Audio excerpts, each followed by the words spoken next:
Assalamualaikum warahmatullahi wabarakatuh. Selamat siang, salam sejahtera kita semua. Pertama-tama kami ucap syukur, kita ucap syukur Tuhan, kita bisa dengan waktu untuk silaturahim seperti ini. Yang kedua, kami atas nama Pemprov menyampaikan banyak terima kasih untuk Bapak Ibu memenuhi undangan kami. Nah, kita baru melewati satu Muharram. Kita dengan tema yang baik, momentum perubahan. Kami berharap sekali bantuan Bapak Ibu untuk bagaimana misalnya Pak Jokowi melakukan revolusi mental. Saya adalah orang yang percaya bahwa mental budaya itu dipengaruhi oleh keyakinan, dipengaruhi oleh agama sebetulnya. Nah, hari ini tiba-tiba warga DKI atau rakyat secara umum tiba-tiba tidak menggambarkan orang yang beriman sebetulnya. Saya dari kecil sekolah Islam, SD SMP, kita dengar terus kebersihan bagian dari iman, gitu kan. Belajar juga, disiplin juga, termasuk melatih disiplin kesehatan jasmani maupun rohani di satu paket. Dan tiba-tiba orang Jakarta acara-acara bisa buang sampah sembarangan, bisa kencing sembarangan. Nah, tentu kita harapkan bisa mendorong, saya bilang sama Pak Budi yang dari Biro Big Mental, bagaimana mendorong anak-anak muda ke depan ini mau masuk berkumpul di masjid-masjid. Nah, tentu masjid ada beberapa masjid, kita bersama Bapak Ibu, kalau Bapak punya masjid, kadang-kadang masjid kan terlalu sempit gitu Pak ya. Depannya ada rumah atau tanah kosong milik orang yang mungkin ya kita tidak minta dia wakafkan, tidak ada riba kita. Mungkin dia mau ngalah jual buat kita. Nah, biar Pemda DKI yang beli tanah itu atau rumah sekitar masjid itu kita bongkar, kita jadikan ruang terbuka hijau atau ruang parkir, atau ya kalau masjid lagi sholatnya lebih banyak, mungkin bisa jadi dipakai juga. Nah, jadi kita sehingga masjid itu lebih baik. Misalnya contoh masjid Luar Batang. Masjid Luar Batang ini banyak sekali dikunjungi orang di Muara Baru. Nah, saya lagi cari siapa pemilik lahan rumah sana. Kami ingin Pemda DKI ingin menjadikan masjid Luar Batang ini tanda Jakarta. Ini tanda ketika kita merebut kembali Batavia kan. Di dalam masjid di situ di pusat kita semua, di depannya plaza seperti Museum Fathahillah. Sehingga nanti orang lihat megahnya dua tiang masjid Luar Batang ini, depannya bukan rumah kumuh, tapi betul-betul pelataran plaza yang baik dengan batu-batu andesit. Nah, masjid juga sama. Jadi kita harapkan masjid-masjid yang Bapak Ibu punya itu harus bisa kiri kanan mau jual, kita mau beli, asal harga NJOP saja. Tapi kalau dia mau harga pasaran, kita harus mesti pakai penafsir harga, appraiser istilahnya. Dan kalau ada hasil penafsir harga seperti ini, kita jadikan taman sehingga anak-anak muda suka kumpul gitu. Mungkin saya belajar dari saudara Ridwan Kamil wali kota Bandung. Nanti masjid itu dipasang wifi, ada passwordnya di taman itu. Jadi anak-anak kalau mau pakai password itu buat baca, kita ada siapkan perpustakaan yang bisa diakses dengan internet. Harus sholat dulu gitu kan, kira-kira gitu kan. Nah, saya waktu jadi bupati, saya selalu bilang sama teman-teman yang muslim, saya katakan yang paling merepotkan itu kalau KTP Islam dari kecil tidak pernah belajar sholat. Syukur-syukur bisa khatam umur usia 12 tahun, baca Al-Qurannya habis. Kalau udah gede baru berobat, repot tuh ngajarin saya. Ada satu teman saya juga, saking mau jadi anggota DPRD supaya foto kesannya lebih beragama, lebih Islam, dia pakailah peci, baju koko segala macam, foto, tangannya pun dia taruhnya salah. Jadi kayak kalau mau sholatin orang meninggal, bayangin. Ini contoh orang kalau tidak biasa dilatih dari kecil. Saya kebetulan sekolah Islam kan, dari SD sampai SMP. Ini sangat masalah. Makanya saya dorong, kenapa kita juga memberikan honor kepada para guru-guru ngaji. Kadang-kadang guru-guru ngaji itu terbatas. Dan juga bilang, ini mohon maaf, saya bukan menghina bapak ibu. Saya selalu yakin kalau orang yang punya gelar haji itu jauh lebih dihargai daripada tidak punya gelar haji. Kenapa? Karena kita yakin dalam ajaran Islam, orang punya uang banyak pun tidak mungkin naik menunaikan dari Islam yang kelima ini naik ke haji kalau tidak diridhoi atau diizinkan oleh Allah. Makanya dia harus dihargai, dihormati. Itu yang saya tahu. Makanya kita lagi berusaha mencari marbot, guru ngaji yang memang tidak mampu. Memang mau naik haji ini lama sekali. Saya lagi berharap Menteri Agama yang baru, yang udah pernah naik haji jangan naik dulu deh, ngalah buat yang baru gitu. Dan pernah antrinya lama kan? Atau minimal ya umroh, haji kecil. Nah ini bisa kita harapkan nanti pulang bisa mendidik orang dengan pengajaran agama Islam yang sesungguhnya. Dari sekolah Islam saya ngerti Islam itu betul-betul lamatil alamin gitu. Tiba-tiba hari ini hanya Islam ini untuk sekelompok orang gitu. Saya kenapa ada kemarahan seperti ini? Saya sekolah Islam dulu, mau belajar ngaji, habis sholat Isya itu diusir dari masjid. Hanya ada sekelompok orang mengatakan kafir tidak boleh injak masjid, tidak boleh masuk dalam masjid. Bahkan waktu saya jadi bupati, itu waktu safari Ramadan, itu gubernur itu harus kasih makanan ke saya waktu berbuka. Kenapa? Ada masjid di Belitung Timur, saya bupati nggak boleh injak pelatarannya. Biarkan orang kafir nggak bisa, saya nggak ngerti. Sekolah Islam tidak seperti ini Islam yang saya tahu gitu loh. Nah tentu ada Gus Dur yang baik, yang mendukung saya jadi gubernur. Di Babel kampanye buat saya, Gus Dur pun dicap kiai palsu karena mendukung kafir jadi gubernur. Lalu dikasihlah selebaran-selebaran, yang mungkin disitulah Allah mengizinkan Gus Dur nggak melihat mungkin ya. Supaya apa? Udah saya sodorkan ke Gus Dur, Gus, dia bilang Gus Dur kiai palsu nih Gus. Gus Dur apa? Biarin aja, nggak ngerti gitu. Dia ngomong gini Gus, biarin aja, nanti gak ngerti. Karena waktu saya mau jadi gubernur Bangka Belitung, dicurangin luar biasa, nah kondisi seperti itu. Nah model-model ini, saya kira Jakarta tidak mungkin menjadi kota modern yang menjadi berkah bagi banyak orang kalau kita berdebat seperti itu. Nah sama seperti kemarin naik haji, kita udah anggarkan untuk tambahan makan, transport untuk ini udah kembali, kita bersyukur juga sudah kembali untuk dihaji di Mekah.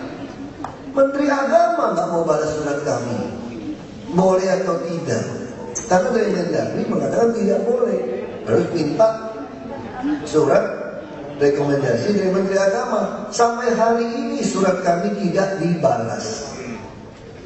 Jadi kalau naik ke Mekah, saya suka ngambil, saya punya saudara juga banyak yang dari Muslim.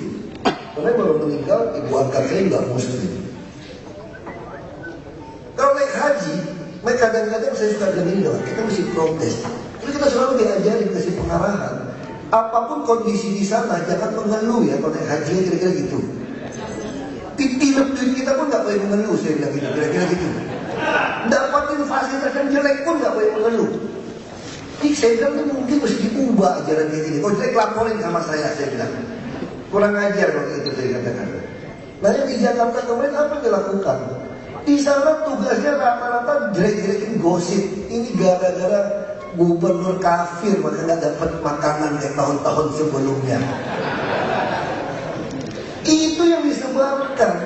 Kalau yang saya tahu waktu saya sekolah Islam, kalau menyebarkan fitnah, itu orang yang berfitnah itu orang munafik itu jadi alas di neraka itu, jadi bakar itu. Dia katakan begitu. Tapi itu yang terjadi di kita. Jadi ini kita terlalu banyak orang politik ngambil bagian ngomong seenaknya. Sama kayak tadi saya pergi ke Taman Ismail Marzuki.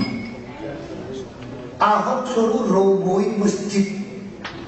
Di Taman Ismail Marzuki, masjid yang begitu tua, begitu lama, dirobohin. Padahal kita mau bangun lebih gede. Ada yang di daerah Menteng dirobohin.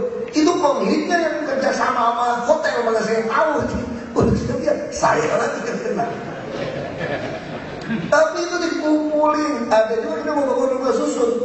Itu dulu musola, dia jadi surau untuk PNS yang kerja di Jakarta Timur supaya dipakai. Lalu orang luar datang sholat di situ.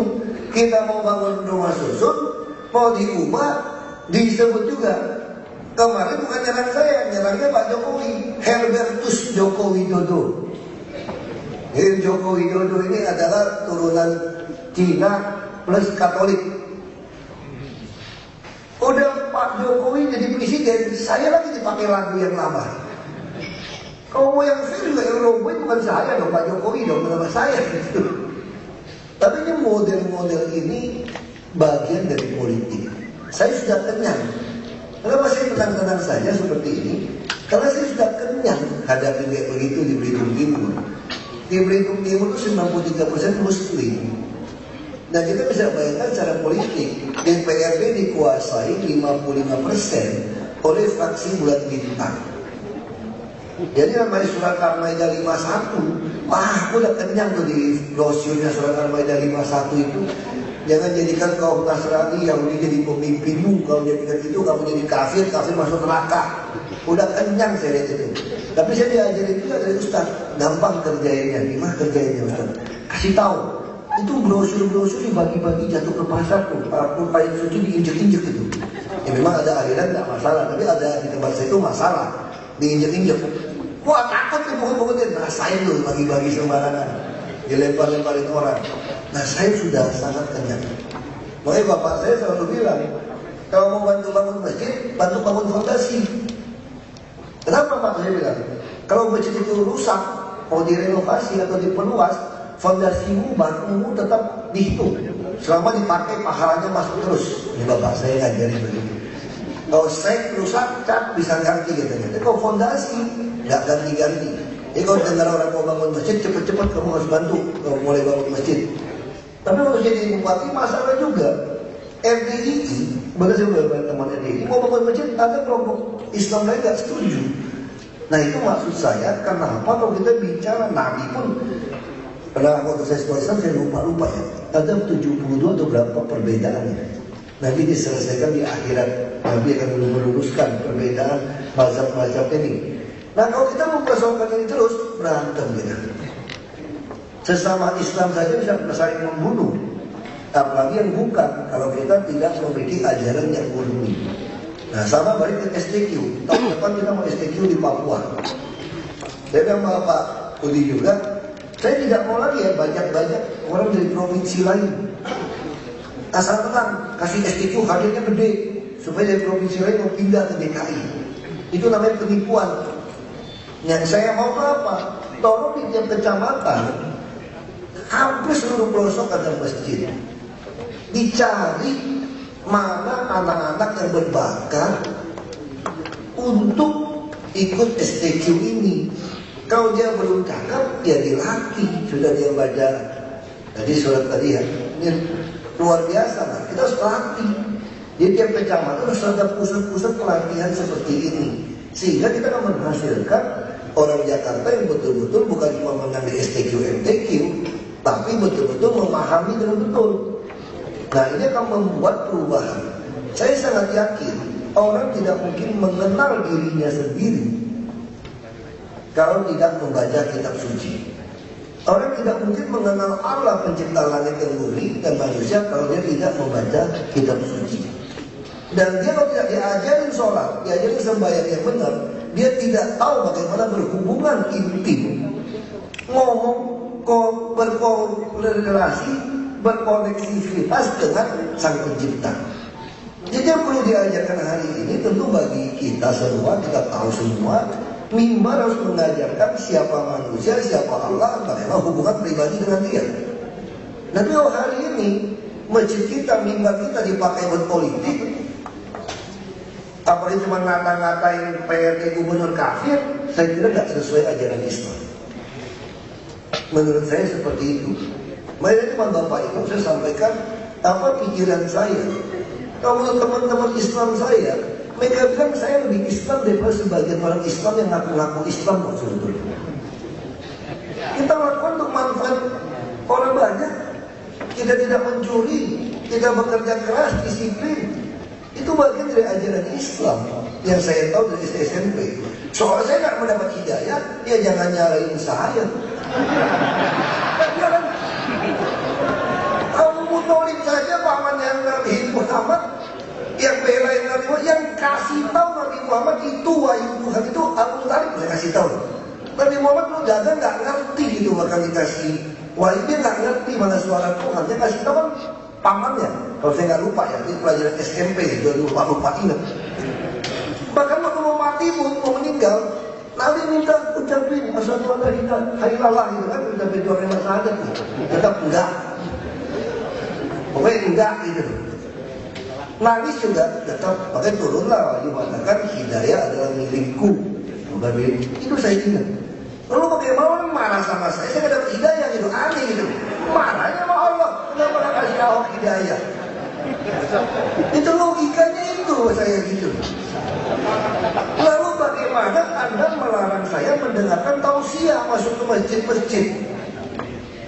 Betul nggak? Bagaimana orang bisa dapat hidayah? Yang dengerin tausiah saja pagi siang malam, kalau Allah nggak kasih hidayah nggak merasa dapat hidayah. Halo. Apalagi kamu membatasi saya nggak boleh dengar hidayah, nggak boleh dengar tausiah, nggak boleh masuk ke masjid. Orang yang dengerin dapat tausiah, nggak dapat hidayah, cuma mau nggak dengerin tausiah gitu. Nah makanya saya ini keterlaluan. Makanya saya di Belitung, hanya masjid juga yang suruh saya undang saya datang dengerin tausiah. Saya datang, saya dengerin. Itu sesuatu yang, makanya persoalan sekarang gubernur, PRT diributin. Kalau diributin, kita juga diajarin kok, kita mesti taat kepada pemerintah, ajaran-ajaran semua agama demi kebaikan umat. Hari ini tiba-tiba enggak, gara-gara ada yang pengen supaya saya nggak jadi gubernur, digosok-gosok, mulai ribut. Nah saya katakan, saya mulai curiga jangan-jangan ini ngajarin beneran apa mau dapat duit ini orang ini. Ya kan? Kadang-kadang kita memalukan, misalnya kayak forum pembela Islam gitu kan. Saya nggak tahu bela Islam apa gitu. Saya kira Islam nggak perlu dibela. Itu yang saya belajar dari kecil. Allah bisa mengislamkan semua orang, bisa membunuh seketika orang yang menghina Islam. Nggak perlu, kalau Allah nggak perlu sampai dengan kekerasan untuk merusak nama Islam. Itu zaman dulu Nabi angkat senjata. Ini zaman apa gitu? Masa kok kembali lagi ke zaman jahiliyah dulu gitu? Yang kenapa Nabi diutus? Nah ini model saya sengaja curhat kepada bapak-bapak ibu. Saya betul-betul berharap orang Jakarta ini. Oh, selamat datang, Prof. Ya nanti saya mau persilakan menyampaikan tausiah nanti. Jadi saya biar jangan terlalu panjang untuk kita dengarkan tausiah bersama. Nah saya ingin sekali Jakarta, warga DKI itu bukan cuma secara luar, secara kelihatan beragama, tapi kelakuannya kafir. Nah ini saya minta bantuan Bapak Ibu untuk membantu Pemprov DKI. Kami juga membantu, bukan mungkin kegiatan-kegiatan yang cuma kelihatan seremonial, tapi bagaimana jangkau tidak ada yang buta Al-Quran untuk orang Islam di Jakarta. Kita usahakan semua anak kalau umur 12 tahun sudah khatam. Nah ini anak jangan begitu banyak. Kita juga mengusahakan orang yang menghafal juz 30 pun dia kuasai segala macam, tapi tidak tahu arti dari Al-Quran itu. Banyak juga yang jadi tukang parkir dulu sekolah pesantren, dia hafal semua, dia begitu hebat, tapi dia nggak tahu terjemahannya. Nah ini semua menjadi tugas Bapak Ibu. Tentu kami Pemprov DKI akan membantu penuh mendorong orang-orang tidak ada yang buta Al-Quran. Kalau bisa semua anak 12 tahun itu bisa khatam baca Al-Quran, dan tentu saja yang ngerti Al-Quran harus bisa terjemahannya. Nah, mimbar-mimbar bukan dipakai buat politik. Mimbar-mimbar buat dipakai ngajarin umat mengenal dirinya siapa, Allah Subhanahu wa Ta'ala siapa, bagaimana hubungan sholat dengan beliau, dengan Tuhan. Itu lebih penting buat kami. Jadi Pemprov DKI, orang mau mengatakan saya apapun, saya nggak peduli. Saya sudah kenyang. Ini urusan saya sama Tuhan. Saya katakan, saya bisa mengucapkan dunia akhirat yang saya lakukan. Saya tidak pernah berniat membuat orang menderita, apalagi menjolimin orang. Saya kira semua ajaran agama, Nabi angkat senjata pun sedang memerangi orang menjolimin orang yang tidak bisa menyuarakan haknya, tidak bisa melawan atas ketidakadilan. Ini adalah panggilan semua dari kita untuk memperjuangkan itu. Menurut saya jihadnya di situ. Ketika saya tidak korupsi, ada kesempatan, tidak terima suap, mempertahankan kebenaran, untuk mendorong manfaat seluruh umat. Ini jihad yang saya dapat waktu saya sekolah Islam. Nah, dari teman-teman Islam yang banyak juga masih sama. Saya sudah tukar pikiran seperti itu. Dan sekali lagi, jangan banyak-banyak, kita tausiahnya dari Prof. Haji Ali Mustafa Yaakob. Terima kasih.